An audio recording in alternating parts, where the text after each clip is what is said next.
오늘도 하루를 귀한 말씀과 기도로 시작하는 성도 여러분 모두에게 하나님의 은혜와 평강이 넘치길 소망합니다. 오늘 제가 준비한 설교 제목은 하나님의 마음입니다. 어제 목사님께서 호세아서 1장에서 4장까지 은혜롭게 전해주셨는데, 오늘은 이어서 호세아서 5장부터 14장을 통해 우리들에게 향하신 하나님의 마음이 무엇인지 집중해서 알아가 보도록 하겠습니다. 호세아서는 12권의 소선지서를 여는 첫 번째 책입니다. 성경에서 첫 번째에 해당하는 것에 하나님은 특별한 관심이 있으신 것 같습니다. 그래서 12선지서를 여는 첫 번째 책인 호세아 선지자는 고통스러운 삶 전체를 통해 하나님의 메시지가 되어야 했던 것이죠. 그리고 호세아 시대에 왜 이렇게 우상 숭배와 음란이 이들의 삶을 지배했는지 잠깐 살펴보도록 하겠습니다. 여기 또 첫 번째를 여는 한 사람이 있습니다. 바로 북이스라엘의 첫 번째 왕 여로보암 1세입니다. 그도 첫 번째라는 값을 톡톡히 치르며 아주 특별한 죄를 짓고 말았죠. 통일 이스라엘 왕국은 솔로몬 왕이 죽자 주전 931년에 남유다와 북이스라엘로 나뉘어졌습니다. 북이스라엘을 세운 여로보암 1세는 에브라임 지파로 솔로몬 왕의 군대 장관이었습니다. 왕이 된 그는 이스라엘 백성들이 습관에 따라 1년에 3번 제사를 지내러 남유다 예루살렘으로 가서 돌아오지 않을까 봐 북이스라엘의 양쪽 끝인 단과 베델의 하나님이라고 하면서 금송아지 제단을 세워 백성들에게 우상숭배를 유도했던 사람입니다. 그래서 하나님이 북이스라엘 백성들의 죄를 말할 때 여로보암의 길로 행했더라라는 표현을 자주 쓰셨습니다. 그리고 호세아서는 200년이 지난 후의 일이죠.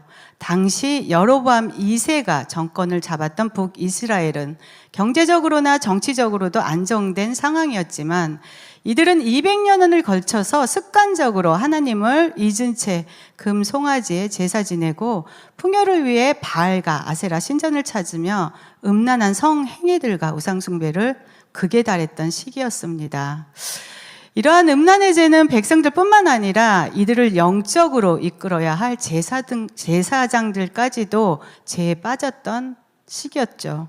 그래서 하나님께서는 그 후로 약 25년 후인 주전 722년에 북이스라엘을 아주 잔인하고 포악했던 아수르에 의해 완전히 멸망시켜 버리십니다. 이때 생겨난 혼혈인들이 바로 사마리아인들이었던 것이죠. 그러나 멸망하기 전 호세아 시대에 하나님께서는 이들이 돌아와 심판을 받지 않기를 바라는 마음에 호세아 선지자의 삶을 통해 하나님의 진짜 마음인 사랑을 보여줬던 것입니다. 이들 백성의 죄는 심판을 받아 마땅하지만 시내산에서 모세와 맺은 언약은 신실하게 다 이루어 결국 이들 백성들을 예수 그리스도를 통해 구원하시겠다는 언약적 사랑을 이루어가고 계신 것이죠. 이런 이유로 호세아 선지자의 이름도 어제 목사님께서 말씀하셨듯이 예수님과 똑같은 뜻의 구원을 가리키고 있습니다. 호세아서에서는 하나님의 마음을 알 수 있는 두 가지 메타포가 있습니다. 메타포란 어떤 사물을 다른 사물에 빗대어 간접적으로 표현하는 수사법으로 이렇게 하는 이유는 복잡하고 어려운 개념을 더 쉽게 이해할 수 있도록 돕기 위함입니다. 그래서 성경에서 많이 사용되는 문학적 기법이기도 하죠. 호세아서에서 하나님의 마음을 알 수 있는 두 가지 메타포는 음란과 결혼입니다. 시간상 오늘 다 다루지는 못하고 오늘은 음란에 대해 먼저 다루고 결혼은 다음 주 미가서에서 전해드리겠습니다. 오늘은 먼저 호세아서에서 말하는 음란의 영적 의미를 알아가 볼 텐데, 여러분들이 생각하는 음란이란 무엇입니까? 불륜입니까? 아니면 여러 명의 이성과 문란한 성생활을 하는 것일까요? 틀린 말은 아닙니다. 그러나 호세아서에서 음행이란 깊은 영적 의미가 담겨 있는 말씀입니다. 여러분들이 호세아서를 읽을 때 호세아 선지자가 마치 내가 된 것처럼 묵상하며 음란한 고멜을 욕했을 수도 있지만 사실 음란한 이 생활이 몸에 배어 있는 고멜이 바로 우리의 모습입니다. 그래서 호세아 선지서는 2700여 년 전에 쓰인 책이지만 우리들과 결코 무관하지 않는 책이죠. 이 음란의 메타포를 통해 하나님께서는 오늘 저희들에게 말씀하고 계시기 때문입니다. 이런 이유로 음란이란 영적으로 우리 안에서 하나님 자리를 차지하고 있는 나의 모든 자기애, 즉 세속적 탐욕과 욕망들도 우상숭배와 똑같이 이 음란에 해당합니다. 즉 이 세상에서 중요하다고 말하는 것들도 주님보다 앞서 있다면 모두 음란에 해당합니다. 물론 우리들이 이 땅에 살아가기 위해서는 많은 것들을 필요로 하고 있습니다. 나의 품위를 지켜줄 많은 돈과 건강, 그리고 성공과 자식들의 출세 등은 단연 기도 제목의 1순위를 차지할 것입니다. 여러분들이 지금 기도 제목들은 무엇을 하고 계신지요? 그러나 여러분, 호세아서에서 진짜 우리가 가장 먼저 구해야 하는 것은 하나님을 잘 알 수 있는 마음이라고 합니다. 호세아서 6장 3절입니다. 그러므로 우리가 여호와를 알자, 힘써 알자. 6절입니다. 나는 인애를 원하고 제사를 원하지 않으며 번제보다 하나님 아는 것을 원하노라. 아멘. 사랑하는 여러분, 지금 하나님은 예배보다도 헌금보다도 먼저 하나님을 알기 원하고 계십니다. 여기서 알다는 히브리어 야다인데 부부가 동침하여 몸과 마음으로 하나가 돼서 서로의 모든 것을 속속들이 알 수 있는 깊고 친밀하게 삶으로 경험되어져서 아는 것을 말합니다. 하나님께서는 사랑하는 우리들이 형식적으로나 의무적 또는 습관적으로 드리는 예배나 헌금 생활보다도 우리가 진실로 하나님과 깊은 관계에서 야다하는 삶을 원하신다는 것이죠. 우리의 삶은 어떤가요? 하나님을 얼마나 알고 계신지요? 이러한 상황에 대해 영국의 마틴 로이드 존스 목사님은 오늘도 이 세상에서 가장 시급한 일은 기독교가 무엇인지에 대한 질문이라고 했습니다. 또한 이 세상에서 가장 비극은 복음과 교회가 무엇이며 그리스도인들이 해야 할 일이 무엇인가에 대해 깊은 혼란 속에 빠진 것이라고 했습니다. 즉 호세아 시대나 지금 우리들이 살고 있는 오늘날에나 하나님의 마음에 대해 아는 것이 없다는 것입니다. 이 말에 공감할 수밖에 없는 것이 사실 세상 사람들은 제껴두고라도 우리 기독교인들도 세상 사람들과 똑같이 세속적 욕심들을 향해 달려가고 있는 모습을 우리는 너무나 쉽게 그리고 자주 볼 수 있기 때문입니다. 이런 모습은 호세아서나 지금의 시대나 별반 다를 것이 없다라는 것이죠. 그래서 로이드 목사님은 예수님께서 이 땅에 오셔서 가르치시고 전파하시고 고치신 사역들보다도 먼저 예수님께서 이 땅에 오신 진짜 목적을 제대로 알아야 한다고 합니다. 예수님은 우리의 죄를 위해 죽으시고 부활하셔서 대속으로 죽었던 우리의 구원을 완성하셨습니다. 즉 우리는 먼저 예수 그리스도의 십자가 사건에 집중해야 된다는 것이죠. 곧 복음입니다. 지금 호세아서에서도 강조하고 있는 하나님을 안다는 것은 결국 예수 그리스도의 십자가 그 사랑과 은혜의 복음을 뜻하고 있다는 것이죠. 그렇다면 교회가 무엇이고 그리스도인들이 해야 할 일은 무엇입니까? 이 복음을 받아들인 사람들이 교회이고 그리스도인입니다.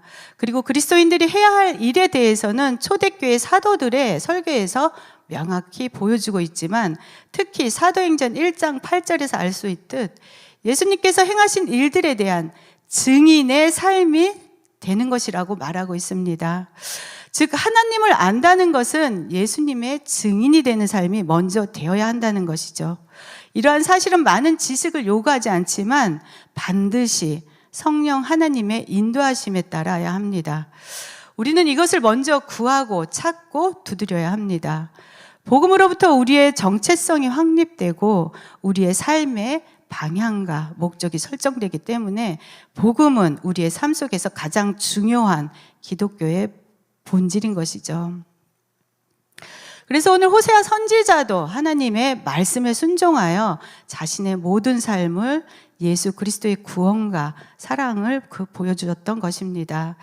좀 더 깊이 알아가 보겠습니다. 사도행전 11장에 보면 그리스도인이란 안디옥 교회에서 성령 충만했던 예수님의 제자들에게 비로소 처음 불려졌습니다. 그렇다면 우리는 예수님의 제자들이 누구인지 알아야 합니다. 그렇죠. 제자란 예수님께서 누가복음 14장 25절에서 33절까지 말씀하셨듯이 자기 모든 가족과 심지어 자신의 목숨까지도 미워해야 하며 자기 십자가를 지고 자신의 모든 소유를 버리고 소금과 같이 맛을 내는 사람이라고 말씀하십니다. 여기서 미워한다는 문자 그대로 증오나 혐오하라는 것이 아니라 우리의 삶의 우선순위가 자기 자신이 아니라 절대적으로 하나님이셔야 한다는 뜻이죠. 그리고 제자는 헬라어로 마테투오인데 동사용어로서 단순히 배우는 것에 그치는 것이 아니라 가르치는 선생님을 따라서 자기 인생의 삶의 방향과 목적까지도 완전히 바뀐다는 뜻을 뜻하고 있습니다. 사랑하는 여러분, 저희가 기독교인으로 교회를 다니며 삶으로 행했던 나의 삶과 2000년 전 예수님을 따라 살던 제자들, 즉 그리스도인들이라 불린 이들과의 차이점을 찾으셨는지요? 그러나 이렇게 살기란 죄로 죽은 우리들에게는 결코 쉽지 않습니다. 그래서 이 길은 생명으로 인도하지만 좁은 문, 좁은 길이라 예수님께서 말씀하셨던 것입니다. 어떤 분들은 지금 이 세상에 어떤데 이런 시대착오적이고 고리타분한 시대적인 말을 하냐고 화를 내시는 분도 계실 것입니다. 세상의 환경과 문화와 과학은 정말 많은 문명의 발전들이 우리가 생각할 수조차도 없는 수준에까지 도달한 것도 사실입니다. 그러나 여러분, 어쩝니까? 2700년 전 호세아서의 이스라엘 백성들의 죄와 지금 우리들의 죄는 조금도 변함이 없습니다. 우리 인간들의 죄 때문에 죽어야 하는 이 본성은 전혀 변함이 없다는 것입니다. 또한 하나님도 변하지 않으셨습니다. 여러분, 왜 우리가 2000년 전 이 땅을 다녀간 이스라엘 사람이었던 예수를 이토록 믿어야 합니까? 왜 우리가 지금도 지형적으로나 인종적으로도 너무나 다른 이스라엘의 그 신과 조상들을 따라 살아야 합니까? 사랑하는 여러분, 그것은 바로 아브라함의 하나님, 다윗의 하나님, 오늘 호세아의 하나님께서 바로 우리들의 그 하나님이시기 때문입니다.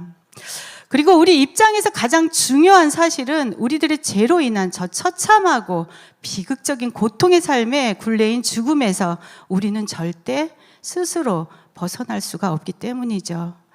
우리가 찾는 참 평안과 행복, 기쁨을 누릴 수 있는 구원의 유일한 길과 통로는 오직 우리 주 예수 그리스도 하나님 한 분이시기 때문입니다. 우리의 하나님은 신하나 우상인 인간이 만들어낸 피조물이 아닙니다. 오늘도 살아계시고 전지전능하시며 역사하시고 실체하십니다.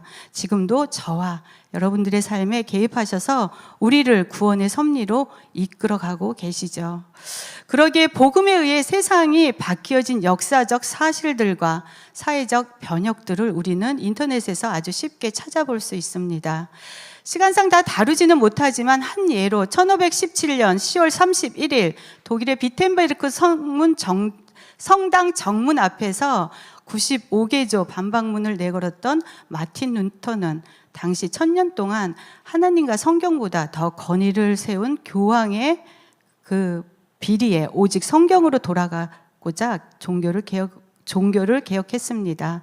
이렇게 생겨난 것이 바로 우리 기독교입니다.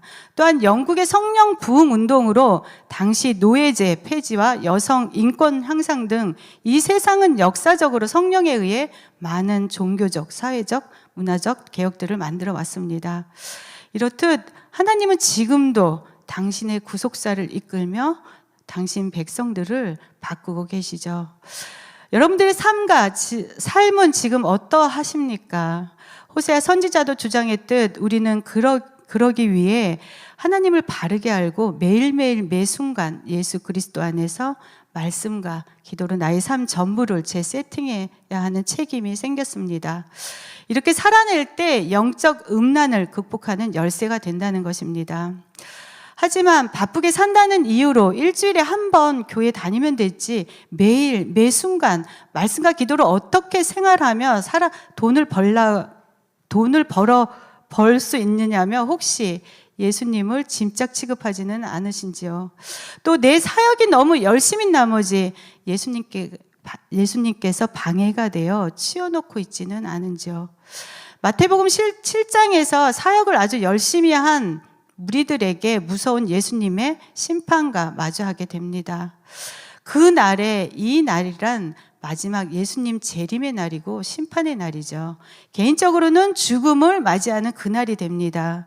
이날 많은 사람들이 주님의 이름으로 선지자 노릇도 하고 귀신도 쫓았으며 많은 권능을 행했다고 합니다. 그러나 여러분, 우리 주님께서는 이들을 모른다고 하십니다. 그리고 불법을 행한 자들아 내게서 떠나라고 호통치셨습니다. 이들이 보이는 선지자 노릇이며 귀신도 쫓는 영성이며 많은 권능은 우리 기독교인들이라면 누구나 소원하는 것들이죠. 그런데 정작 이 능력의 주인이신 예수님께서는 이들을 모른다고 하십니다. 그럼 우리는 무엇을 어떻게 하며 살아야 합니까? 여러분, 예수님께서는 바로 답을 주셨습니다. 우리가 주님의 증인된 삶을 살기 위해서는 마태복음 7장 24절입니다. 그러므로 누구든지 나의 이 말을 듣고 행하는 자는 그 집을 반석에 지은 지혜로운 사람 같으니라. 아멘. 여기서 행하는 자들에 우리는 집중해야 하는데 헬라어 원어로는 포이온입니다. 현재 분사형으로 쓰이며 완전히 우리 몸에 배어버린 습관을 의미하고 있습니다. 습관적으로 삶 속에서 먼저 예수님을 따라 사는 삶을 말하고 있는 것이죠. 그러나 여러분, 걱정 마십시오. 이렇게 무거운 삶의 습관은 나의 온전한 힘으로만 될 수 있는 것이 아닙니다. 바로 성령의 도우심으로 가능한 것입니다. 그러나 우리들 또한 매일의 삶 속에서 히브리서 저자가 말했듯 피 흘리기까지 싸워야 하는 책임이 있음을 잊지 마십시오. 우리는 나의 모든 삶의 우선순위가 예수님을 따르며 증인의 삶으로 사는 것이 완전히 몸에 밴 습관을 만들어 영적 음란에서 벗어날 수 있음을 알았습니다.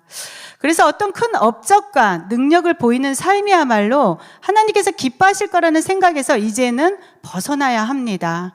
우리는 내가 무엇을 어떻게 하며 살든 예수님을 습관적으로 따르며 증인의 삶이야말로 비로소 영적 음란에서 벗어나는 것임을 분명히 알아야 합니다. 말씀을 정리하겠습니다. 오늘 본문 말씀 호세아서에서 말한 음란이란 영적으로 하나님 자리를 차지하고 있는 나의 모든 욕심과 욕망과 탐욕들임을 알았습니다. 그래서 우리는 이 음란을 해결하기 위해 예수 그리스도께서 우리를 위해 십자가에서 죽으시고 부활하셔서 대속으로 주신 구원의 그 복음을 전하는 증인으로 살아가야 하는 책임이 주어졌습니다. 이렇게 살기 위해 우리는 나의 전 인격을 사용하여 내 몸에 자연스럽게 주님을 따르는 습관적인 삶이 가정과 사회와 교회에서도 드러나길 바라고 원해야 합니다. 그러나 우리가 세상을 산다는 것은 절대 녹록지 않습니다. 어떤 분들은 건강과 관계에서 또 어떤 분들은 경제적 부분에서 우리는 정말 삶이 지치고 힘들고 아픕니다. 그렇기 때문에 우리들에게는 더욱 예수 그리스도 그 복음이 절실히 간절히 필요한 것이죠. 세상의 이 고통과 비참함 그리고 삶과 죽음은 내 힘으로 어떻게 해결할 수 없는 것 때문입니다. 끝으로 호세아서에서 말하는 하나님을 안다는 것은 우리의 현실은 지금 잠시 비참할지라도 예수님이 주시는 그 참 평강과 기쁨, 감사가 오늘 우리들 삶에서 누리며 증인의 삶으로 살아가기를 기도합니다. 그래서 복음으로 진정한 구원이 저와 여러분 모두에게 이루어지길 바라며 아버지 하나님이 계신 본향을 향한 마음으로 모든 삶의 주관자 되시는 하나님만을 찬양하며 기도드리겠습니다. 사랑하는 하나님 아버지, 오늘도 우리의 호흡을 허락하셔서 이 새벽에 기도의 처소로 나와 예배드림을 감사와 찬양드립니다. 오늘 부족한 저의 입을 통해 주님께서 친히 선포하신 말씀이 저희들 심령 가운데 역사하시어 복음을 통해 하나님을 아는 바른 지혜와 주님의 기쁘신 뜻을 깨닫게 하시어 우리의 현실이 어떠하든지 우리 삶이 주님을 향한 마음과 행동이 된 습관처럼 나오고 지친 이 세상에서 주님이 주신 참 평안과 기쁨과 감사가 끊이지 않아 누구를 만나든 복음과 사랑이 전해지는 진정한 하나님의 자녀들이 되기에 부족함 없게 하시고 모든 순간에 주님 한 분이면 충분한 자족하는 삶으로 이끌어 주시길 사랑하는 우리 주 예수 그리스도 이름으로 감사드리며 기도드렸습니다. 주님께서 가르쳐 주신 주 기도문으로 마치겠습니다. 하늘에 계신 우리 아버지의 이름을 거룩하게 하시며 아버지의 나라가 오게 하시며 아버지의 뜻이 하늘에서와 같이 땅에서도 이루어지게 하소서. 오늘 우리에게 일용할 양식을 주시고 우리가 우리에게 잘못한 사람을 용서하여 준 것 같이 우리 죄를 용서하여 주시고 우리를 시험에 빠지지 않게 하시고 악에서 구하옵소서. 나라와 권능과 영광이 영원히 아버지의 것입니다. 아멘.